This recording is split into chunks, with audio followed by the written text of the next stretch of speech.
Assalamualaikum warahmatullahi wabarakatuh. Jumpa lagi bersama saya Abdul Hasan di channel Tech Home. Kali ini kita akan belajar prakarya budidaya, yaitu untuk kelas 7 semester genap. Budidaya kali ini adalah budidaya tanaman obat. Sudah sejak lama masyarakat Indonesia menggunakan berbagai jenis tanaman yang dapat memberikan manfaat bagi kesehatan, di antaranya sebagai obat-obatan.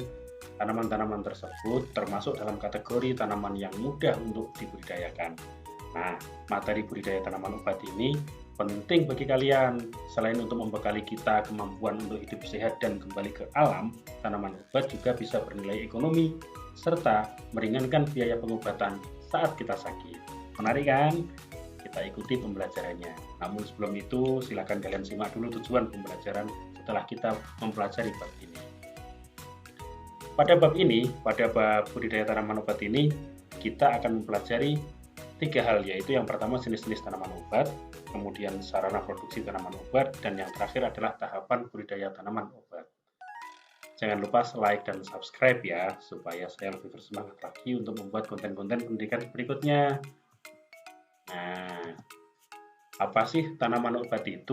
Tanaman obat didefinisikan sebagai jenis tanaman yang sebagian atau seluruh tanamannya digunakan sebagai obat atau digunakan sebagai bahan atau ramuan untuk membuat obat-obatan.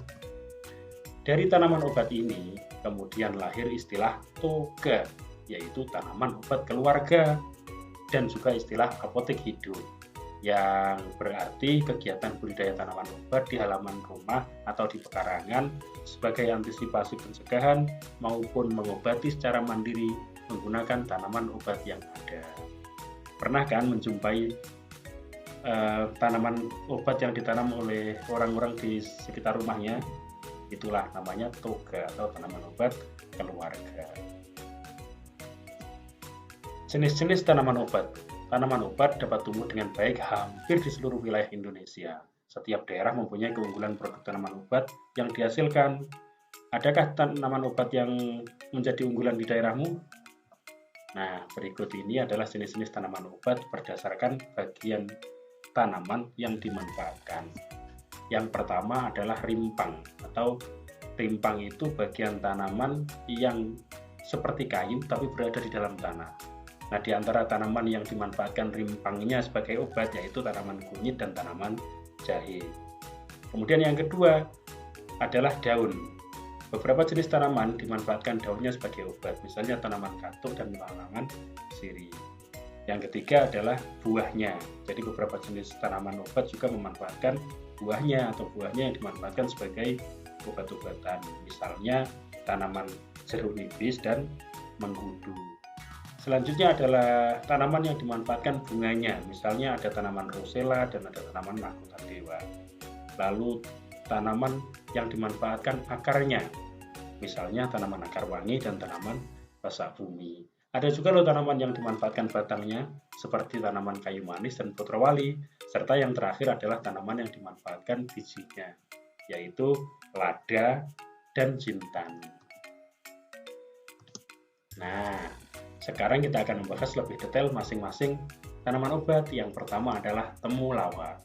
Temulawak atau Curcuma santoriza banyak ditemukan di daerah tropis. Temulawak dapat tumbuh di daerah dataran rendah hingga dataran tinggi sampai ketinggian 1.500 meter di atas permukaan laut. Temulawak dapat berkembang baik di tanah sekitar tegalan pemukiman, terutama pada tanah gembur agar rimpangnya dapat tumbuh besar. Rimpang temulawak sudah lama digunakan sebagai bahan ramuan obat oleh masyarakat Indonesia.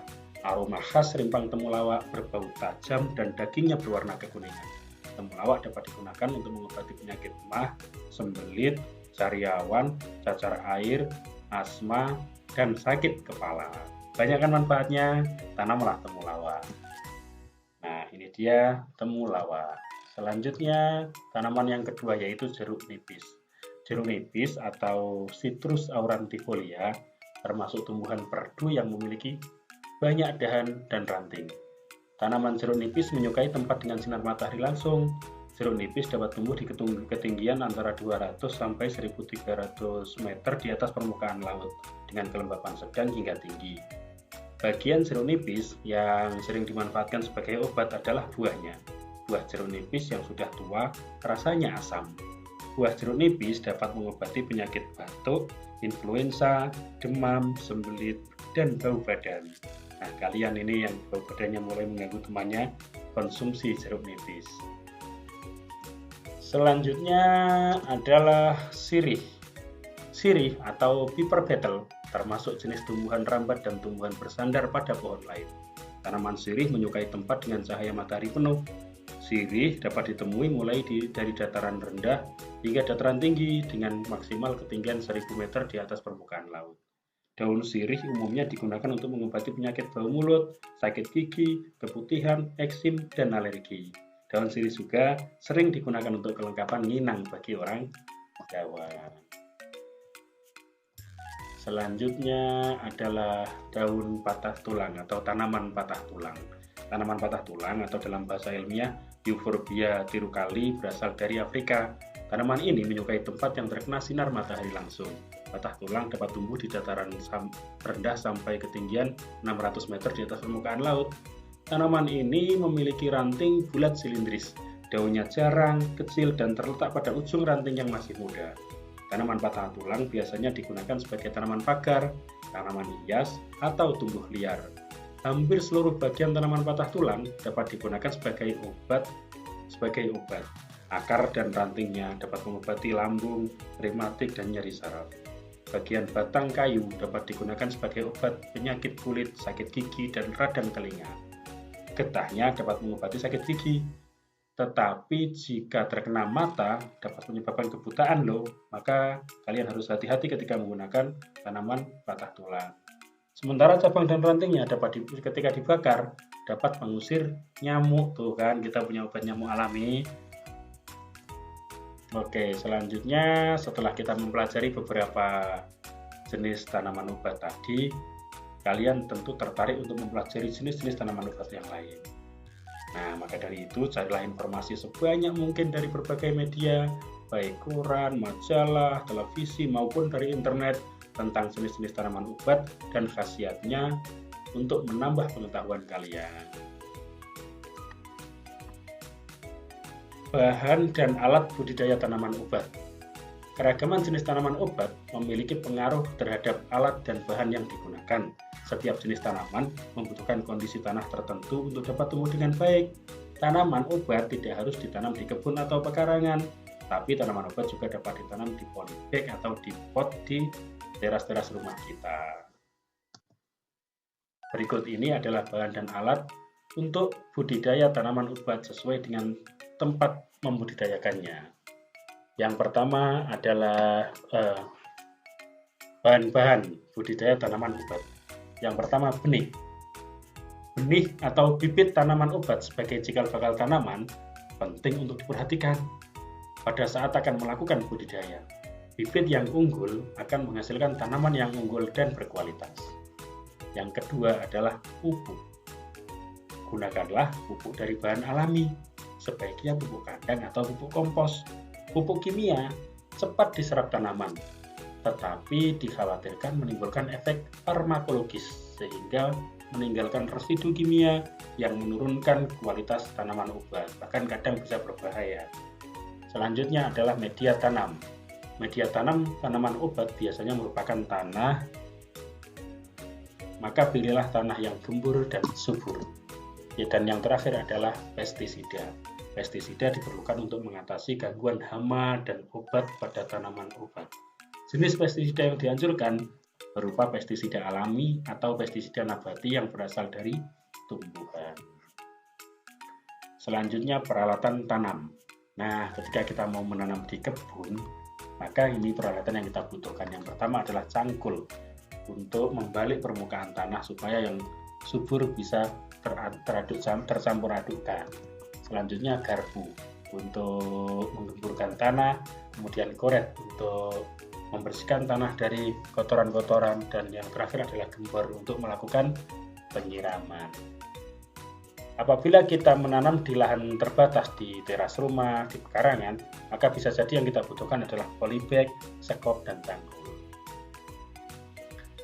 Selanjutnya, tahapan budidaya tanaman obat. Yang pertama adalah pembibitan. Pembibitan dapat dilakukan secara vegetatif atau maupun generatif, tergantung jenis tanaman obat yang kita pilih. Tapi ingat, pilihlah bibit yang unggul. Yang kedua adalah pengolahan tanah. Jadi sebelum tanah kita tanami, harus kita siapkan dulu sedemikian rupa agar tanah lebih siap untuk ditanami tanaman obat. Yang ketiga adalah penanaman. Setelah tanah siap, setelah bibit ada, maka lakukanlah penanaman sesuai prosedur penanaman masing-masing karena beberapa jenis tanaman obat mempunyai cara penanaman yang berbeda-beda. Yang keempat adalah pemeliharaan. Pemeliharaan meliputi penyiraman, penyulaman, pemupukan, penyiangan, pembumbungan, dan pengendalian OPT, yaitu organisme pengganggu tanaman.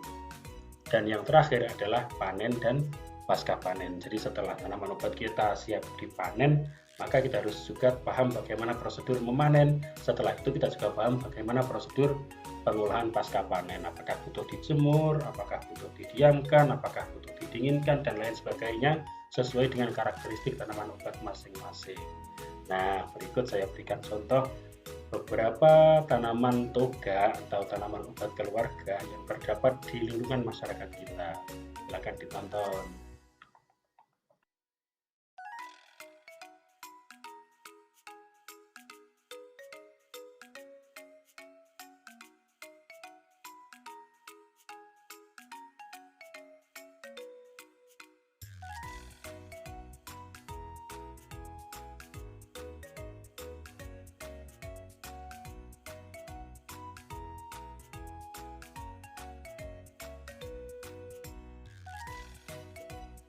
Oke, demikian tadi materi tentang tanaman obat. Mudah-mudahan bermanfaat. Terakhir saya ingin mengutip kalimat quote dari Napoleon Bonaparte untuk memotivasi kita bahwa obat yang terbaik bagi tubuh adalah pikiran yang tenang. Jadi apapun obat yang mau kita minum, baik itu tanaman obat maupun obat herbal ataupun obat kimia, jauh lebih baik dari semua itu adalah pikiran yang tenang, karena di dalam pikiran yang tenang akan melahirkan kesehatan jiwa raga kita. Terima kasih, salam sehat, wassalamualaikum warahmatullahi wabarakatuh.